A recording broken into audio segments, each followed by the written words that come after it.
Hey everyone, Nathan here, Absurd Being. Alright, first up, just if you're watching these videos as I upload them, then an apology is in order. I really try to get a video done each week. Unfortunately, it just sometimes doesn't happen, and this is not my main job. Obviously, I have to work for a living, so I have kind of a narrow window to get these videos done. And if things don't pan out the way that I need them to, then sometimes it just doesn't happen. And last week was a good example. I spent probably 3.5 to 4 hours recording, but it was rubbish. It just wasn't coming together the way that I wanted it to. So after a very frustrating session, I just scrapped the whole thing and decided to defer this video for a week. So yeah, apologies if you are looking forward to these videos or waiting for them each week, especially if you're trying to read through the book. I'm going to be going way slower much slower than you if you're reading the book as I'm making the videos. So unfortunately, there's not a huge amount I can do about that. But yeah, like I said, I try to make a video a week. It doesn't always work, so please understand that. Anyway, let's get into this video. We're not going to get through many pages either. That's another thing.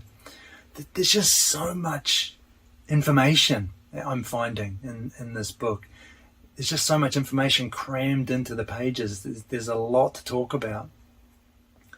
And I mean, you can always make a video longer or shorter, leave things out, add things in. But I really want to do this thoroughly. So yeah, like I said, I don't know how many videos this is going to run. It's going to take as many videos as it takes to get through the book with a reasonable level of detail. So yeah, that's kind of what we're in store for. In this video, we're going to continue looking through that chapter 2, repetition for itself. I've broken this video down into 4 parts: passive synthesis of habit, the active synthesis of memory, the passive synthesis of memory, and a comparison of the 2 passive syntheses. So with that said, let's get into the first section, which is the passive synthesis of habit. Now, we covered this passive synthesis in the last video.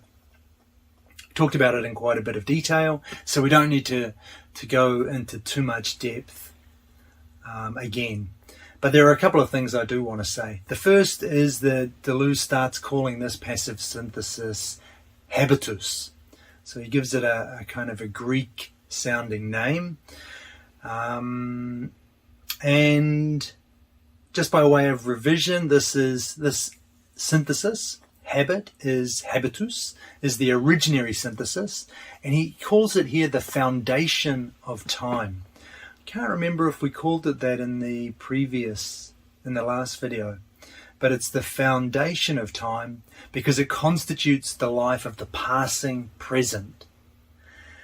And that's where time first arises in the world, in the form of this present which is a contraction. That's the force behind this present. That's what generates, if you like, the present. That contraction, contemplation. We talked about that in the last video. So this contraction of instance into an organic whole. Hence we call this the organic synthesis. So that's the passive synthesis of habit, the foundation of time. And the past and the future appeared as 2 asymmetrical elements of this present. And that was in the form of retentions and expectations. One new thing that Deleuze mentions here is he talks about the particular and the general, and the way that these appear in this habit. And he does this so that he can contrast the particular and the general with the passive synthesis of habit, as opposed to the particular and the general and the active synthesis of memory. So here, in habitus, the particular occurs in the instants. So each instant, which is being contracted by this passive synthesis, each instant is the particular, is where the particular lies in this synthesis.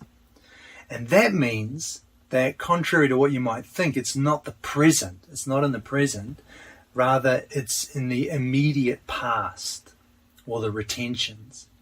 Because the instance, each instant, is not being recorded, or it's not being grasped. Every single instant is not being grasped. A bunch of instants are being contracted together.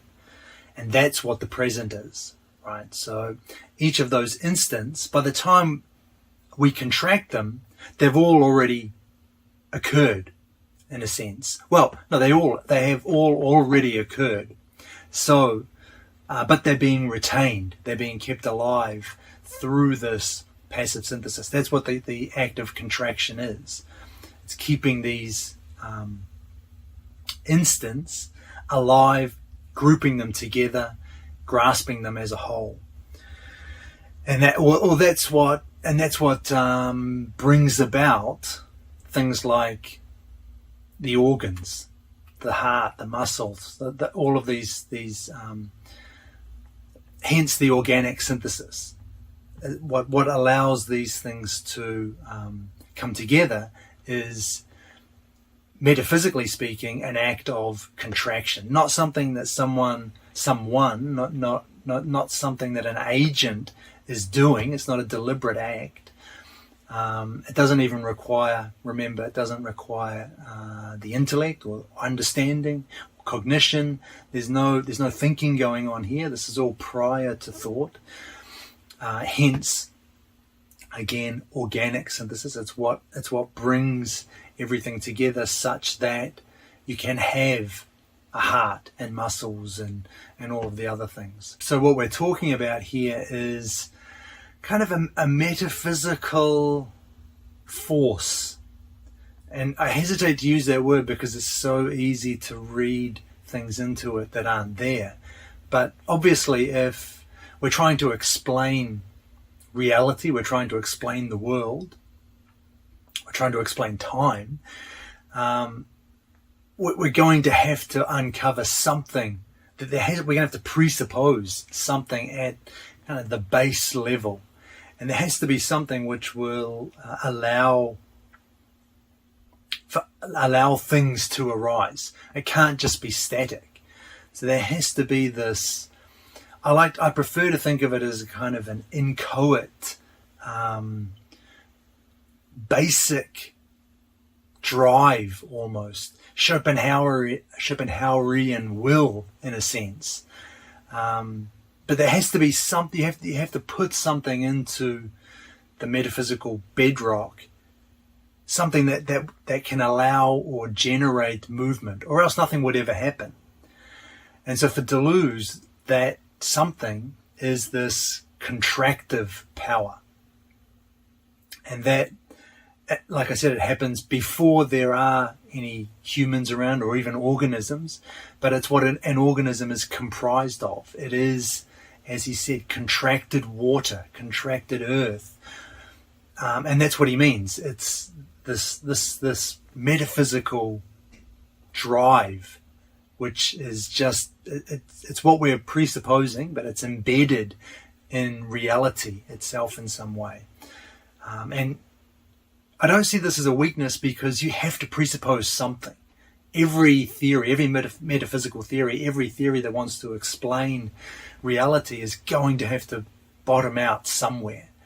And you're going to have to presuppose something. But what we shouldn't do is presuppose something more complicated, more complex than the very things we're trying to explain.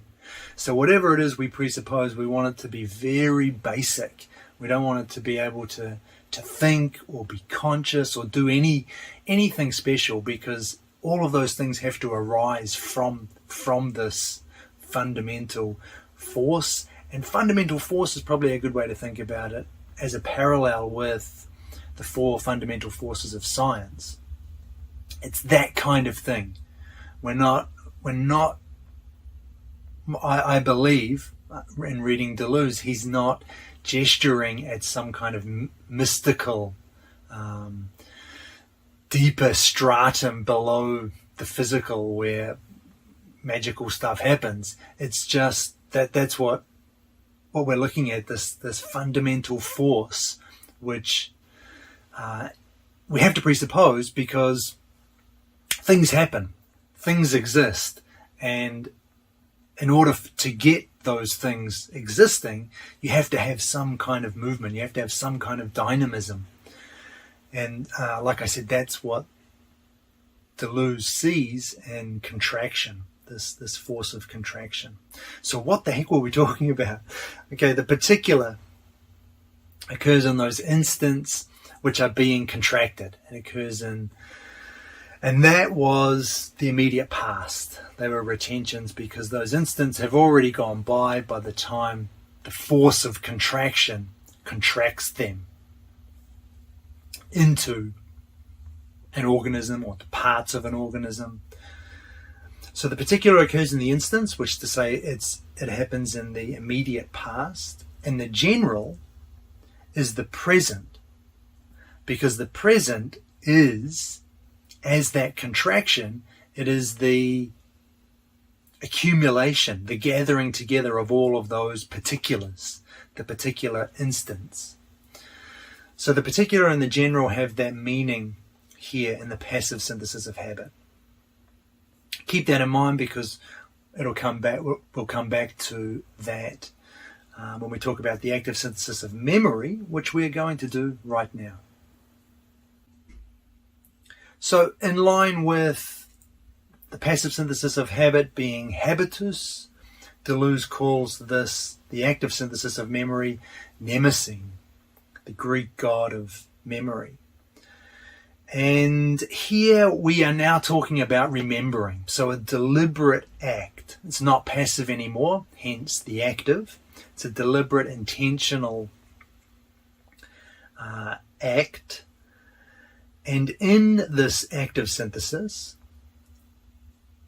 one of the more important features is that the former present, which we're remembering, the former present cannot be represented in the present present, without the present present also being represented.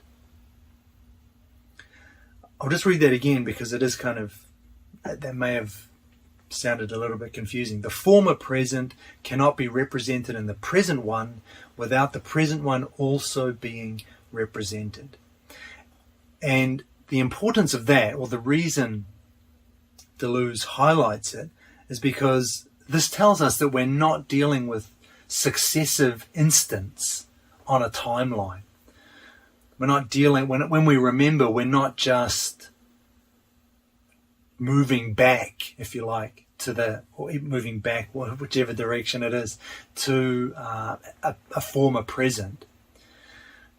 Because the present present also has to be represented in that memory. Or else it's not a memory anymore. Or else we're actually re-experiencing that former present.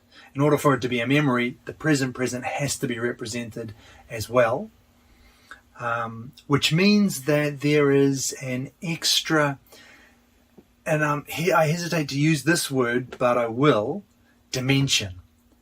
But not dimension in the sense of past, present, or future, but an extra dimension in the sense of an extra depth added here, over and above this, what we imagine as successive instants represented on a timeline. So there's depth. We're moving outside this timeline, outside the line, in order for what the active synthesis of memory is a movement out off this line. So it's just inadequate to think of memory as this one-dimensional line. There is this extra depth that comes with it. And this means that there are two aspects to the active synthesis of memory. The first is reproduction of the former present, and representation of the present. Nice. And the particular and the general, we talked about the passive synthesis of habit, the way that the particular and the general appear there. The particular occurred in the instant, that is to say the past, and the general was in the present. That was in the passive synthesis of habit. For us here in the active synthesis of memory, it's actually reversed. The particular occurs in the present now, whether that be a present or whether it be a former present. But the particulars, the particular instances, the individuals that make up this active synthesis, they are the presents, the former presents and the present presents. The general then, which kind of encompasses the presents, in which the individuals are embedded, is the past, which is essentially just a mediation of presence. And so I thought that was kind of interesting and worth noting, the reversal that happens with regards to the particular and the general in relation when we think about the passive synthesis of habit as opposed to the active synthesis of memory. And the last thing I wanted to say about this is that the active synthesis of memory constitutes time. So it constitutes time. Again, we're constituting time here. We're not accessing a past that's kind of a separate dimension from us or anything. This is an act of constitution where time is being brought forth into the universe, into the world, for the first time, as it were. And the active synthesis of memory constitutes time as the embedding of presence themselves. So to remember is to embed these presents in a structure, to grasp them in some kind of coherent structure. The past. But this gives us two problems. Both the discussion regarding habitus and this discussion of Mnemosyne present two problems. The first concerns habitus. So we talked about this as the constitution of the present, but it's a present which passes. And that's a problem, because how can a present, if that's all there is, how can it pass? What's it passing into? What's making this act of passing, this temporal passing, what's making that possible? Something's been left out of the discussion. And the same thing, or a similar question, can be asked regarding Mnemosyne. With respect to what, Deleuze asks, does the active synthesis embed these presents? What is the structure that I talked about, in which the presents are being embedded? And the answer to both is the same, and it indicates another more profound passive synthesis of memory. And that's what we're going to look at next. So the passive synthesis of memory, Deleuze calls this the pure a priori past, the past in general, the past as such. These are all terms that Bergson uses to talk about this synthesis. Did I say Bergson? That Deleuze uses to talk about this. I'm thinking of Bergson because this is very much in line with Henri Bergson's philosophy, and it's so central to what Deleuze is talking about here that I think it's very difficult to understand what Deleuze is getting at fully without a solid grasp of Bergson's account of memory. I think that the when you're trying to understand, you're trying to fit the pieces of the puzzle together in a coherent fashion. And I think the pieces just won't quite fit if you don't have this background, this Bergsonian background, because this section, the passive synthesis of memory, is just it's all Bergson, and we even talk about, if you know Bergson, his inverted cone, which is again central, and the levels within that cone, central to what to Deleuze's project here. So anyway, I mean that's just a caveat, I guess, but I'll try and explain as much as I can to try and make Deleuze accessible if you haven't read Bergson. But I mean, you don't have to read Bergson, I guess, to understand Deleuze, but I think it gives you a much fuller grasp of this passive synthesis of memory. So anyway, the passive synthesis of memory, Deleuze calls the fundamental synthesis, as opposed to the originary synthesis, which is the passive synthesis of habit.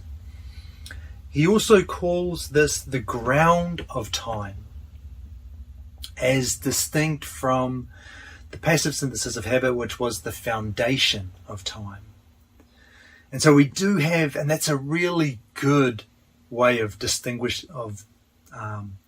thinking about these two passive syntheses, because they are completely different. This is one of the problems we have when we think about time. We imagine it as one kind of unified thing, whatever it is, dimension or whatever container, whatever metaphor we have. We're thinking in terms of, an event comes from the future, it passes through the present and then drifts into the past. So those three aspects of time are connected. They're all part of the same thing. And that is absolutely not the way to think about time from Deleuze's perspective.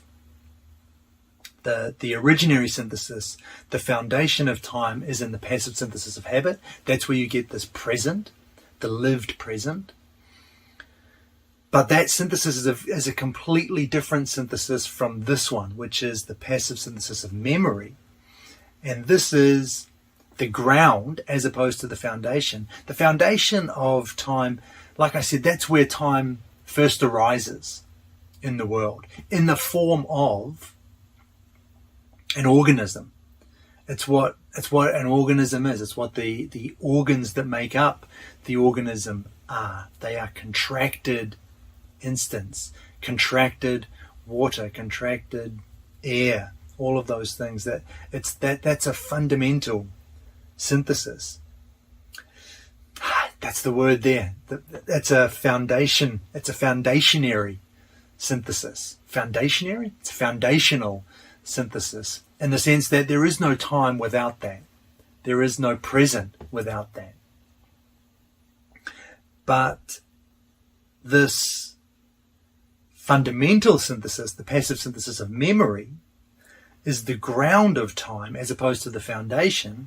It's the ground because it's here that time first begins to take on the meaning that we understand when we think about time. It's here that time first becomes what we recognize as time. The passive synthesis of habit, that's not really temporal in the way that we think of time, right? It's this lived present, but the result of it is the organism. It's life. But what we don't get is that any kind of temporality from that. And so it's this passive synthesis of memory which gives us that. Hence, Deleuze uses the word the ground of time here, as opposed to the foundation of time. So this passive synthesis of memory constitutes the being of the past. And this is where time as we know and love it first kind of appears. Rather than a contraction, we're now getting, we're now looking at something completely different, a different kind of synthesis. So this synthesis, it's passive. That's the first thing to note. So it's not deliberate, it's not intentional, it's not intellectual. And in a sense, it happens on its own. It happens naturally. And it's also not a dimension. Again, I mean, I know I'm pretty sure I've said this, or at least implied it already, many times probably, but it's not a dimension. We can't think in those terms if you're trying to understand Deleuze's concept of time. It's a synthesis. And that's really the way you have to think of this. So what I really like about this, and it's the same with Bergson, is that time is not being treated as some kind of foundational, it's not being reified into some pre-existent thing. It's not a container, it's not a dimension that exists and we happen to be moving through it. That doesn't explain time, that presupposes it, right? It makes it a part of your metaphysical structure of the universe. But what Deleuze does, following Bergson, is he gives an explanation for time. Time arises, time emerges in the universe, in reality, in the world. It's not already there.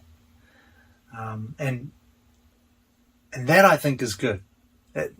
You could go both ways on it, I think, but if you just presume it's a part of reality itself, you just end up with this kind of pretty dissatisfying picture. Nothing's been explained. It's just everything's presupposed, and you can say pretty much anything you like about time. It can be a big dimension. It can be, you can merge it with space and have this space-time container, the so-called block theory of the universe. You know, you could, but there's no. It's kind of uninteresting because you could say anything about it, anything you like about it. You've presupposed it. But here we're getting this. We're being given a mechanism by which time arises through these syntheses, and that I think is the strength of this picture. So the present and the future then are aspects of the past. This passive synthesis of memory. In the same way that we saw the passive synthesis of habit, the present, the past, and the future were connected to it in the form of retentions and expectation. Here it's the kind of fulcrum is the past, and the present and the future arise out of it.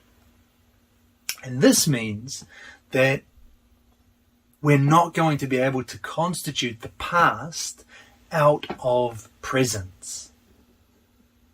And this is important, and it supports everything that I've been saying about the past, or this passive synthesis of memory and the passive synthesis of habit being two completely different syntheses. Because what we normally think is, presents pass, and they get accumulated in this kind of nebulous, ontologically unclear space, which we call the past. But anyway, whatever it is, the past is all of the presents that have gone past, that have gone by, right? And as I said before, that's just not the way to think about this, at least from a Deleuzian perspective. Presents do not pass into and get collected into some kind of reservoir. The past is a synthesis every bit as originary, as foundational as the original passive synthesis of habit, which yields that that lived present. So if we can't constitute the past out of presence, because the present and the future arise from it, this yields four paradoxes that Deleuze points out. The first one is the paradox of contemporaneity. And this says that each past is contemporaneous with the present that it was. So I think the way I think about this is each past as in a past, say, event, past moment, something at a kind of particular level. Each past event doesn't come after the present that it was. The present of this, the present event and the past event, which are the same, occur at the same time. The present event doesn't mutate into a past event. The present event, it's like each event is kind of splits into two as soon as it takes place. It's kind of just a metaphor, but just a way to think about it. The present event and the past event take place together. They're contemporaneous. That's the first paradox. I won't dwell on it too much just yet. The second paradox is one of coexistence. And the idea here is that the whole past coexists with each present. And this is different from the first one because the first one was particular. We were dealing with particular events, particular moments. Now we're talking about the whole past itself, the past as a whole. All of those events, those particular events together. And that thing, that past in general, coexists with every present. It's not in some kind of special ontological category different from it. It exists at the same time. You see how words fail us here, but it coexists with each present. That means it's posed as in itself. And in saying that, I think Deleuze is repeating, or he's saying what I've been saying throughout this whole video. Throughout the whole video? What I've been saying for the last few minutes anyway, is that this whole past is unconnected to the present. Not because we're trying to separate the universe into these dimensions, some kind of dimensional breakup of the universe, but because, as I said before, these are two fundamentally different syntheses. The present synthesis, the present, which is the arises from the passive synthesis of habit, and the past in general, which arises from the passive synthesis of memory.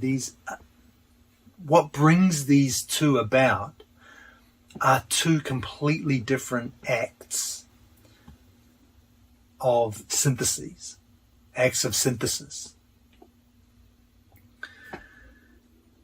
Habit synthesizes instance into a present, yielding that lived present, yielding the organism. Whereas memory, passive synthesis of memory, synthesizes presence into a life. So the important thing to take away from that is that habitus, the passive synthesis of memory, the passive synthesis of habit, doesn't become the passive synthesis of memory. There is no I keep using the word mutation, but that's kind of a weird word. There is no transmogrification. That's even worse. There is no changing of the former into the latter. It doesn't change in some way and become past. They're both arising from two completely different syntheses. And the third paradox is one of pre-existence. And here the idea is that the past in general now pre-exists the passing present. And what we can take away from this is that it then serves as a ground on which that present can pass. Because without that, you just have these individual moments, these individual presents, but there's nothing connecting them. There's no way to understand them in a coherent whole. And that's all the passive synthesis of memory is. It's a coherent whole, but it arises through a completely different act of synthesis than the one that yielded those that lived present. So those three syntheses, those three paradoxes they're all kind of related to each other: contemporaneity, coexistence, and pre-existence. And then the fourth paradox, there is no kind of tidy name for this one, but it centers around Bergson's cone. And the idea is that the whole past coexists with itself. But it coexists with itself. And again, the idea here, I think, is that it doesn't... there are two ideas behind this. It's divorced, it's separate from the present, so it's in itself. And it coexists with itself because it doesn't exist as a static thing. It's not a container full of every event, full of former presence. It's characterized by a dynamicity all of its own. It's character and what that means, what that dynamism entails, or is made up of, is varying degrees of relaxation and contraction. And that's what makes the cone shape. Because the more you contract that past as a whole, the past in general, the more you contract that, the smaller the area you get that point, until you get to the point of the cone. The more you relax it, the wider, to use a spatial metaphor, but the wider each slice of that cone becomes. And it's that which makes up the cone. There is no cone. It's not like there's anything special about a cone, or it's not a shape which memories fit into in some bizarre way. The shape of the cone arises purely because of this dynamic force which characterizes the past in general, which is a force of relaxation, which expands the memories, the past, and contraction, which brings them together into a point. And that's what Deleuze means when he says the past coexists with itself, because it's not fixed, it's not static. It exists in this, a virtual state. That's the word that he'll use. A virtual state of varying degrees of relaxation or contraction. And so the cone, one thing that's really important to understand about the cone, is this idea of the levels. I think of it as slices of the cone. So you can take you can slice this cone at various points, and at each point, one way to think about the cone, and a very bad way because it's wrong, is to think of the cone as like the point being the present, and further back into the cone being a movement back into the past. So areas places, slices closer to the point, more recent memories, for example. That's totally not what this is. The entirety of memory, your past, is in each slice. Each slice represents the entirety of your past, but at varying degrees of relaxation. So what that means is if you have relaxed your what word can we use for this? If you've relaxed the past, then what you're seeing is your past in more detail than it was when it was contracted. So more things are kind of jumping out at you. There are more areas of interest, if you like. You've opened yourself up to greater detail in the past. Whereas if it's highly contracted, you've closed off a lot of the detail that was otherwise there. And the reason being that you're focusing on perhaps one or two particular things in the past, hence the contraction. And so the cone is perhaps I should have said this first. The cone then, or the past, is actually your life. It represents your life, your entire life. So it's not an object for a subject, but it's the subject, him or herself. I think that's a good way to understand this. The past in general, it's not something which is separate from you. It's just your entire life.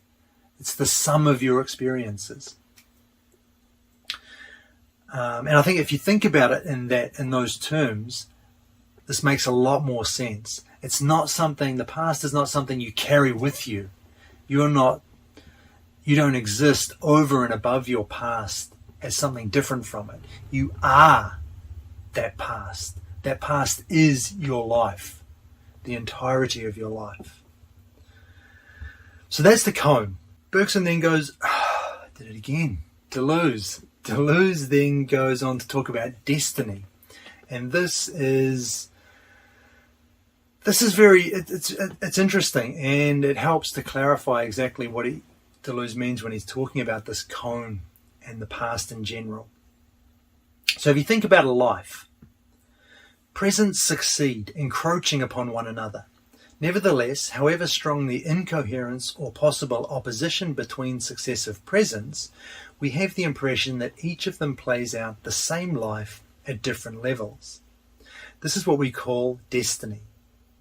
Destiny never consists in step-by-step deterministic relations between presents which succeed one another according to the order of a represented time.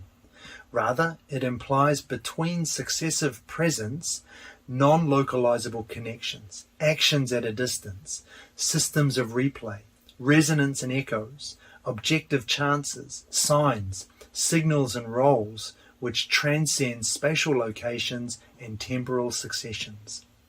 We say of successive presents which express a destiny that they always play out the same thing, the same story, but at different levels.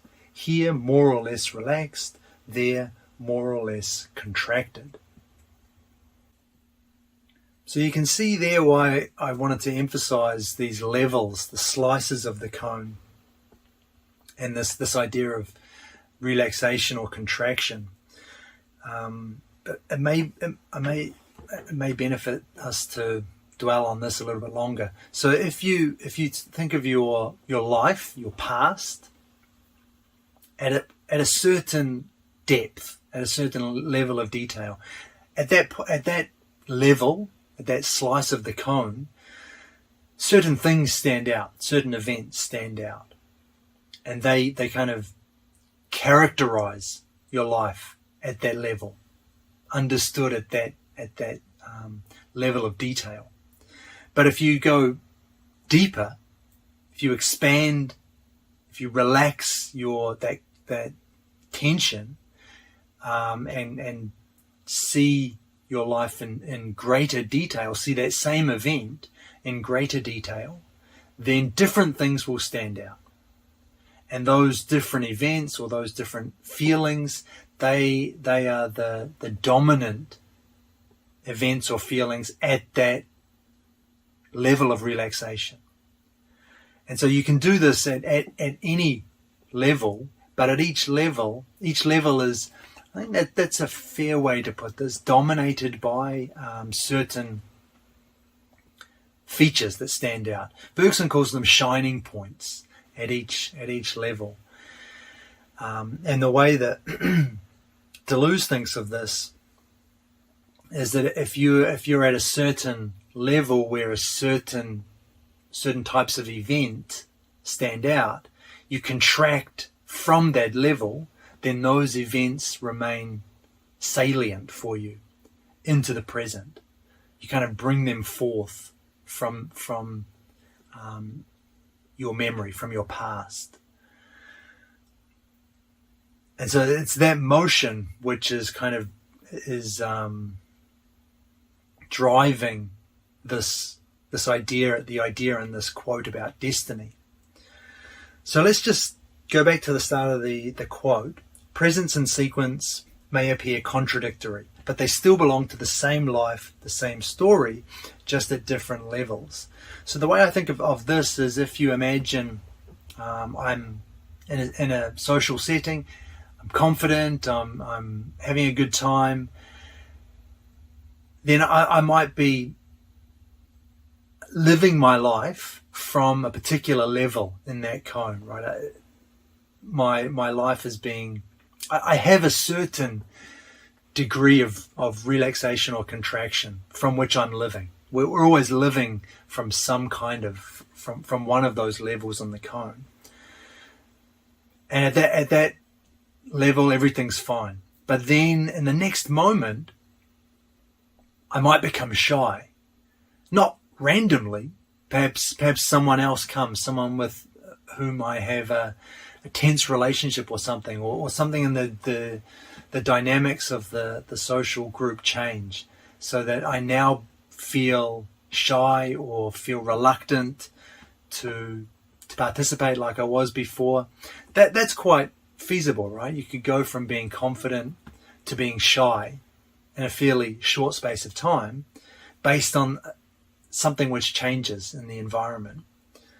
And that's what Deleuze means when he says presence and sequence may appear contradictory. It's kind of contradictory to go from being confident to then being shy, if all we are thinking, or if all we have to operate with is a line. If all we're thinking of time as a line in which one moment is succeeded by another moment, and the whole thing's governed by cause and effect.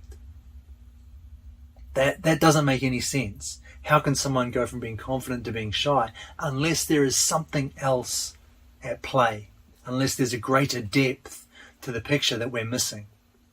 And that greater depth is precisely this past, the past in general, and the different levels at which we live our lives. So everything's going fine, I'm confident, and then let's say a couple of extra people join the group, and that precipitates this switch to reticence, to shyness. And maybe it's because they remind me of or that they act in a similar way they act in such a way that it reminds me of a domineering father figure, for example, or a domineering father when I was young. And that kind of acts as a trigger to bring about this shyness. Well, when that happens, according to the metaphor, keeping the metaphor in mind of this cone, then I'm now being shifted. I'm now shifting levels to a different level where the salient points are this domineering father figure, and now, or the domineering father, and now I'm contracting that level of the cone, that slice. That's the one that I'm living from.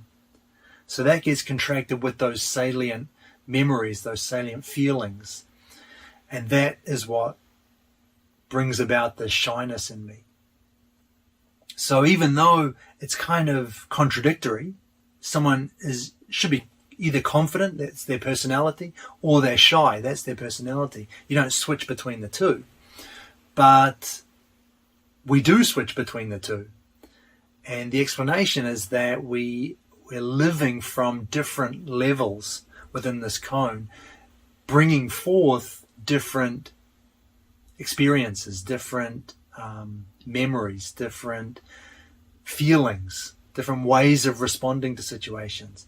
And these are manifest at different levels within this cone. So that cone is really central to this idea. And it's what means that, it's what allows Deleuze to say this person who just went from being confident to shy is still living the same life. It's the same story, understood at different levels. And so what we have then is that every moment here in a life is connected, or at least connectable, to every other one through this metaphor of the levels of the cone, the slices of the cone. In other words, it's not dominated by succession on a line, cause and effect, one moment into the next.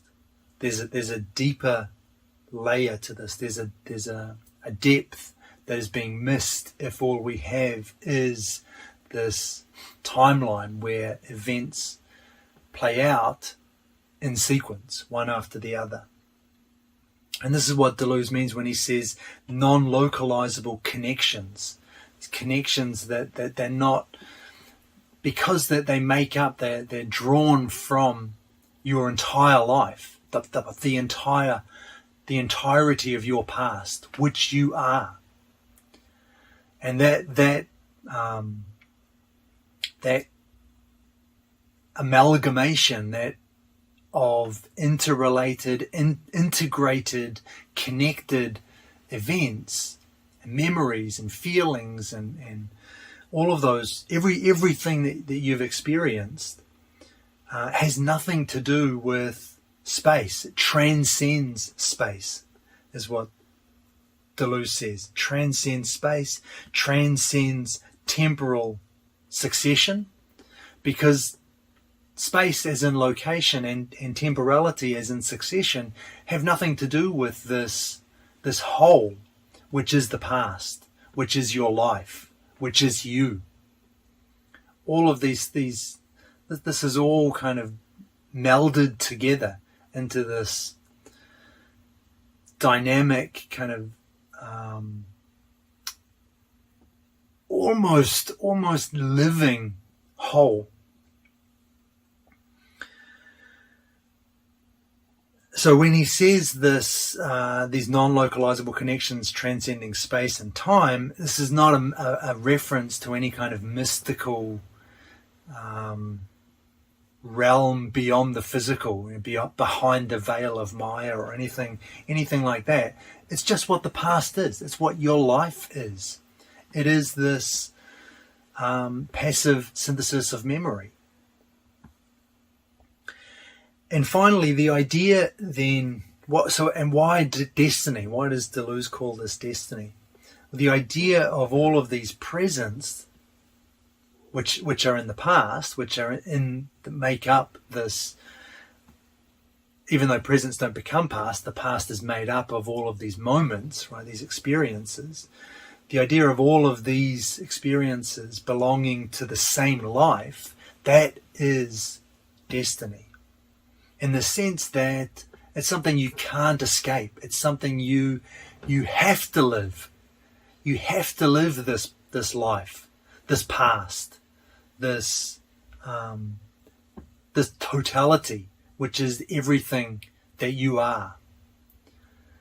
And I like that. there's that's a nice way of thinking about destiny. Destiny is this, it is the entirety of you, which you have to live, and which you will live, but at differing levels, at different levels. Or you will live from different levels. Perhaps that's the best way to put it. As opposed to the way we normally think of destiny, which is connected to cause and effect, such that everything must, like there's a future event which is kind of unavoidable. Every step you take takes you closer to that event. That's just has no meaning within this Deleuzean conception of time. But this idea, destiny, as everything belonging to the same life, a life which you cannot escape because it's you, that's kind of that has more meaning to it, I think, than what we usually think, what we usually associate with the word destiny. And it also clarifies, it also references this a better picture of time, I think, than the one that, if you, the traditional notion of destiny kind of implies that, past, present, and future, it's a timeline. The events from the future come to the present, and then they drift into the past, and all of this, just a kind of, I just find it dissatisfying, that picture. And this notion of destiny ties in with Deleuze's idea of time quite nicely. All right, so I've got another quote related to this which I want to go through as well, kind of a longer one, but let's have a look at it.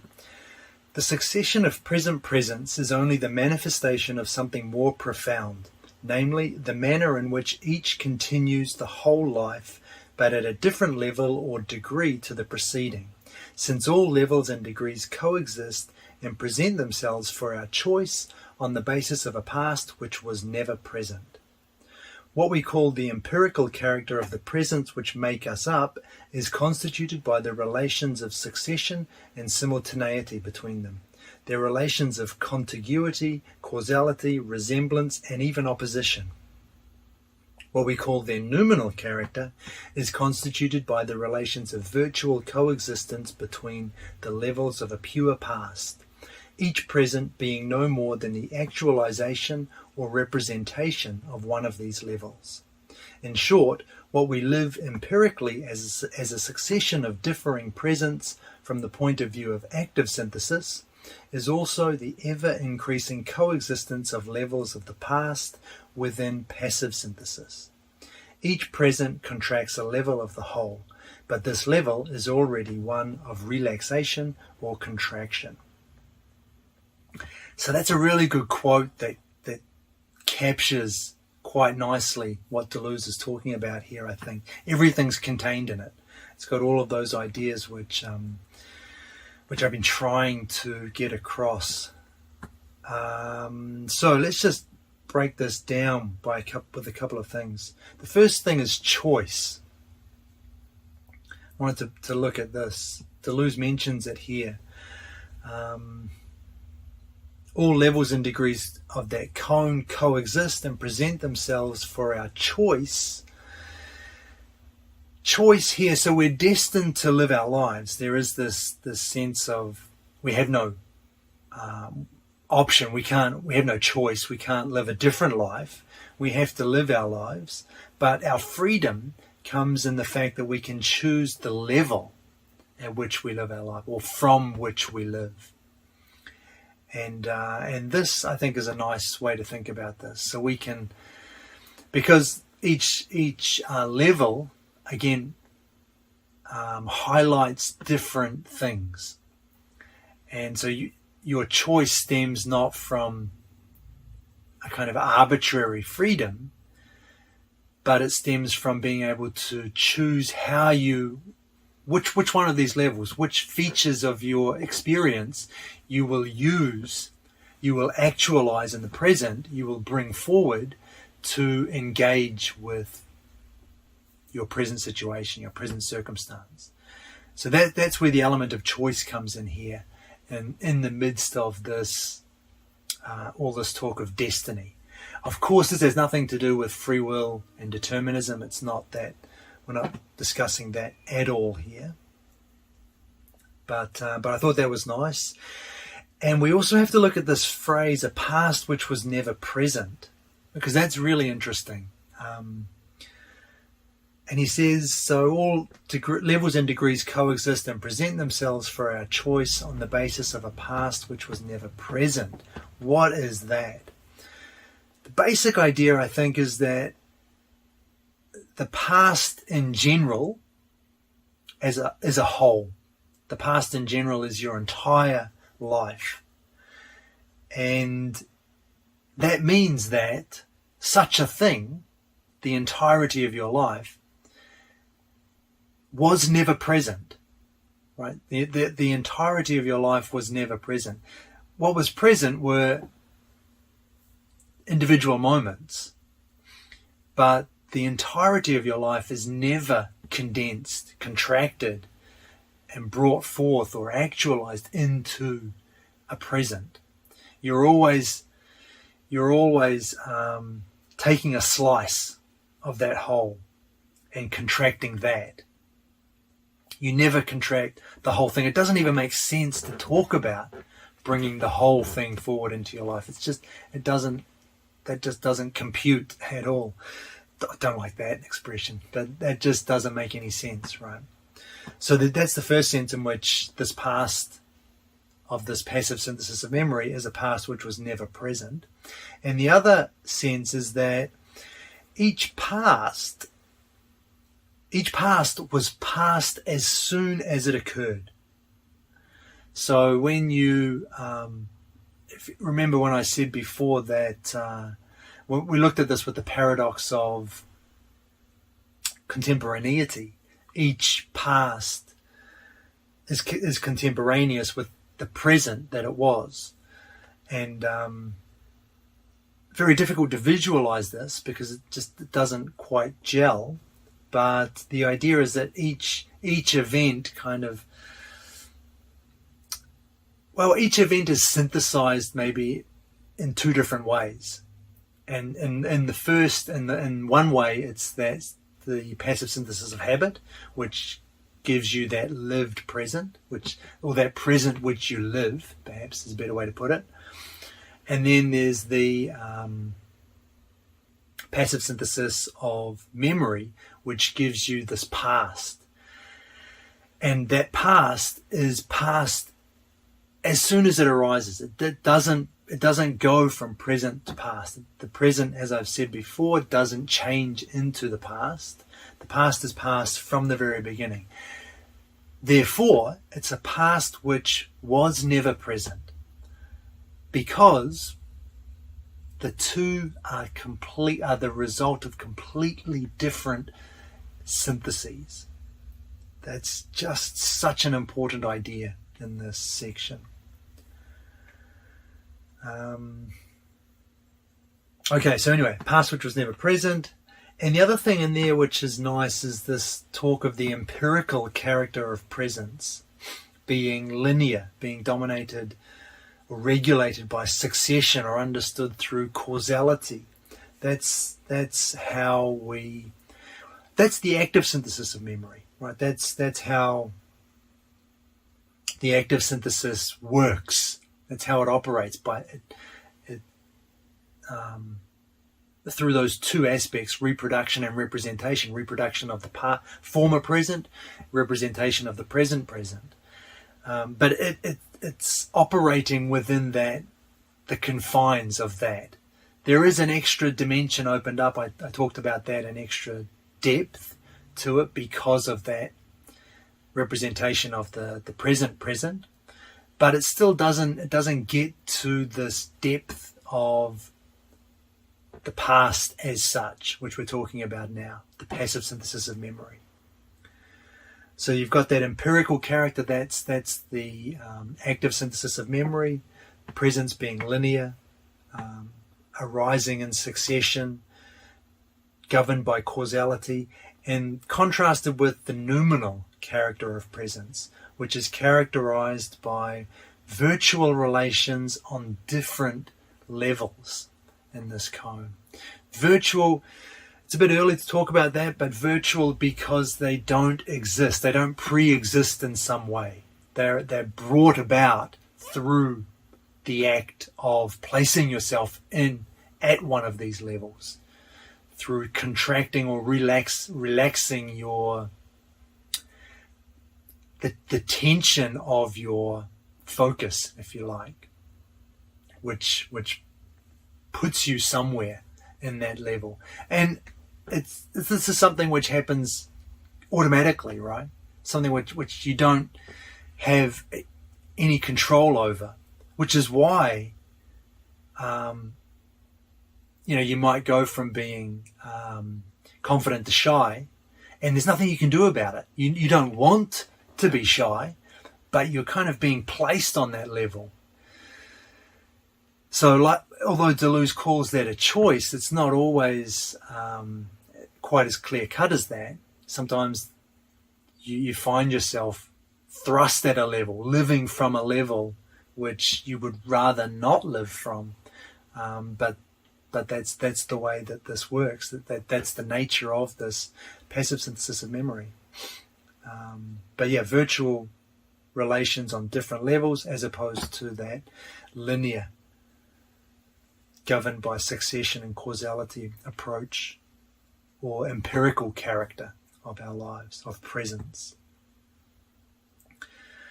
And so the final sentence there, which is quite nice as well, each present contracts a level, but the level is itself already a contraction of the past as such. So each present is a contracting of one of these levels of your past, but that past has already been contracted, and that's what the passive synthesis of memory is. It's that cone, the past coexisting with itself in varying degrees of relaxation or contraction. So there's a contraction that's already gone on before you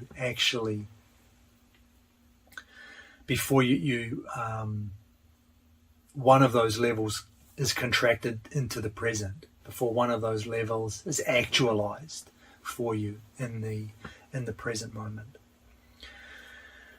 Okay.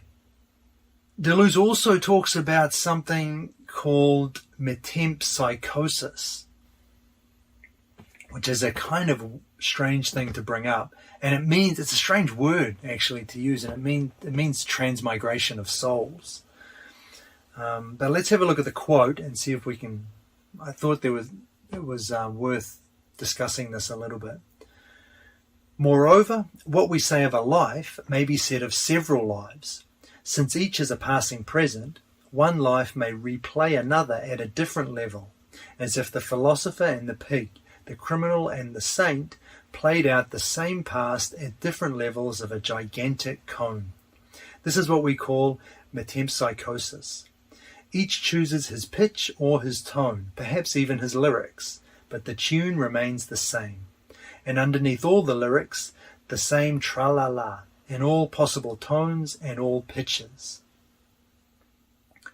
So this I read as 100% metaphorical. There's nothing. It's just the way Deleuze writes. I mean, he's a big fan of Nietzsche, right? So he kind of writes in this metaphorical style as well.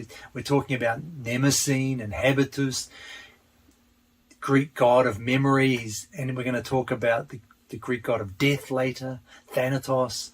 So this is the way that Deleuze writes, and we shouldn't, I don't believe, not just because I don't want to. Everybody watching this, I'm sure, is more than aware of how much I detest kind of mystical, religious, spiritual wanderings, which philosophy can sometimes send us down, or which can sometimes be interpreted as. But I don't see it in this. I don't see this as being mystical at all, and not even idealistic as an idealism. I don't think it's this. He's not suggesting there is some kind of universal mind which we're all participating in, this gigantic cone that he calls it. It's purely a metaphor. But it just illustrates what he's talking about with destiny nicely, I think. If you can keep in mind that he's not really suggesting there is such a thing as this gigantic cone, universal mind that we're all playing a part in. We're all acting out at different levels in some way. But he does say each life can be considered the same. We can think of our lives in this way, according to this metaphor, playing out the same past, he says, because we're all human. We're all human beings. And it's that underlying commonality that we share, which means that we can think of ourselves as if there were a gigantic cone. We can imagine ourselves all playing out our role within this gigantic cone, which is human life, humanity, human existence.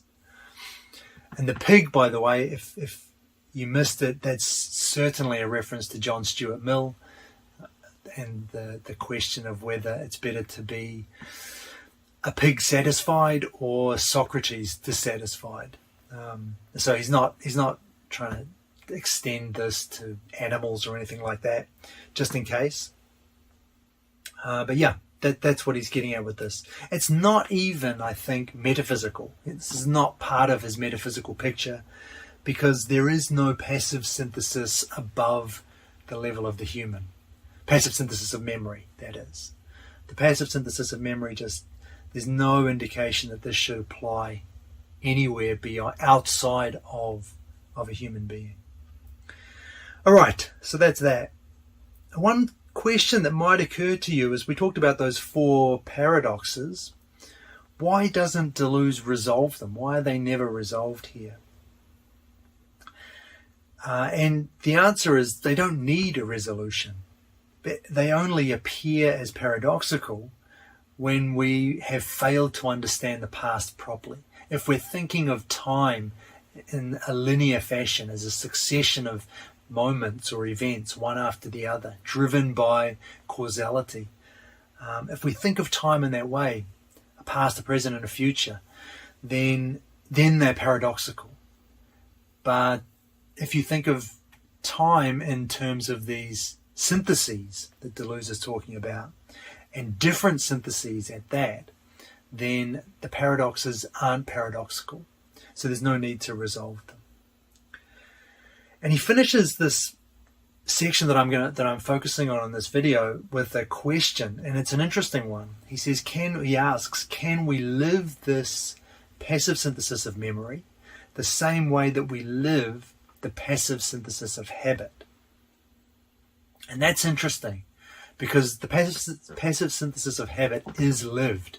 That's its defining feature. So he asks here, can we also live this passive synthesis of memory? And his answer is yes. And we live it in involuntary memory, or what he calls reminiscence. And he talks about Proust with regards to this, and In Search of Lost Time. And there's a short quote from that book which we'll look at here. Combray reappears not as it was or as it could be, but in a splendour which was never lived. Combray reappears in the form of a past which was never present, the in itself of Combray. So Combray is a place name, and it's where Proust would spend his childhood, his vacation or something like that, holiday in Combray with his aunt. And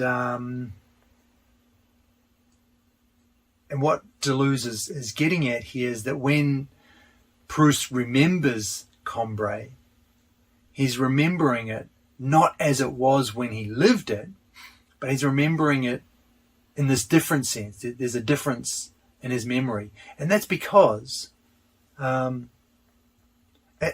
he says, a past which was never present. he's remembering the past. Proust is remembering the past, but not as it was when he lived it, not as it was when that past was present for him. Because the memory is now part of a life that Proust had not lived at that time. The memories become caught up in this bigger whole, the past in general, the past as such, this a priori pure past that we've been talking about in that is the passive synthesis of memory. So this memory, it's a memory because it refers to something which happened in the past, but it's not the same as that. It's not the same as it was when he lived it, because he's no longer the same person. It's emerging from out of a completely different cone, if you like. It's emerging from a different life, from a different past. Sorry, from a different past. That's right, a different past as a whole. That past in general. But the idea is that it's not something which we explicitly recall. That's active memory. So this memory which is arising, this memory of Combray which is arising as a past which was never present, is involuntary. He's not deliberately intending to recall something, to reproduce a moment from the past. If we were doing that, it would just be an act of the active synthesis of memory. What makes it passive is that it's involuntary. So it's just kind of coming forth from him. And this is why I think a good word for this, another good name for this, is nostalgia. Because this is what I think nostalgia is. Nostalgia is something that kind of comes upon you. You don't deliberately bring about the feeling of nostalgia. You don't create it. It's something that is kind of drawn from you by a present circumstance. And the nostalgia is driven by a memory which wasn't the same as it was when it was lived. You're never nostalgic in the present. You're only nostalgic about the past. But something's changed then, right? Because you never felt nostalgic while you were experiencing that present. It's only afterwards. And it's that change that Deleuze is getting at here with this idea of living the passive synthesis of memory through an involuntary memory. I wrote a whole article about that. If you're interested, it's on my website. I think it's a recent article anyway. But yeah, about nostalgia and the way that it's something different. It's an act of creation, but a passive act of creation. It's not something you deliberately intend, but it ends up being something different from what the original event was. And one last thing about that that's interesting is that this living the passive synthesis of memory requires forgetting. It requires that one not have the explicit details of that event in mind, at hand when one is caught up in this act of reminiscence. Because if you had that, it would no longer be involuntary. It would no longer steal upon you and act as a past which was never present. It would just be an act of synthesis. It would just be an act of recollection. So it's kind of interesting there that to live the passive synthesis of memory requires that one forget it. I just thought that was something interesting and worth mentioning. Okay, let's have a look at the comparison of the two passive syntheses. So our two passive syntheses are habit and memory. The first is characterized by material repetition. We've also called this bare repetition, as opposed to memory, which Deleuze calls a spiritual repetition or clothed repetition. And that just refers to the way that repetition is occurring in each. And so in the With habit, repetition takes place in the successive independent elements or instants, whereas in memory, the repetition takes place in the whole, which is virtually divided into levels. So that's something I haven't mentioned yet, that repetition takes place in the passive synthesis of memory through these the levels of the cone. That's where repetition occurs in the past, because each level is a repetition of every other one, just with more or less detail depending on whether you are relaxing or contracting in that cone. In habit, the difference is drawn off through the contracting of elements or instants within a living present. We talked about that in the last video. And in memory, difference is included in the way that the whole includes the difference between its levels. So that each level is different, but each level is incorporated into this whole, this dynamic, active whole, which is the past. Difference is, it's not drawn off in the same way that it is in habit, where there's an active contraction going on. Rather, it's included in the whole, in the past as such, as the difference between those levels. Habit is characterized by succession, actuality, and the horizontal. Memory is characterized by coexistence, virtuality, and the vertical. Just a reference to those, to the way that the two syntheses operate, the way that the two function. The former, habit, through succession, through a contraction of instants, one after the other. Memory through coexistence within that totality of memory of the past. Virtuality, each level existing, coexisting virtually with all the others. And there's a sense in which this is vertical as opposed to the line, the horizontal line of habit. And finally, habit is the external envelope of spiritual repetition. And in memory is enveloped by material repetition. So memory is kind of hidden. It's underneath, it's buried, it's covered over by habit. And that's what we use when we think about time. We tend to think about it in terms of this linear, in terms of succession, because that's what's apparent, that's what appears for us. But there is a deeper, more profound passive synthesis of memory which is being covered over by that.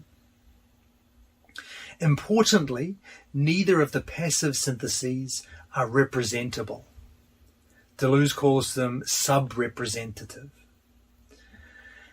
And the reason for this is that although they are amenable to representation, the repetition involved in them becomes subsumed in identity or resemblance when we attempt to represent them. In other words, they become something different from what they truly were.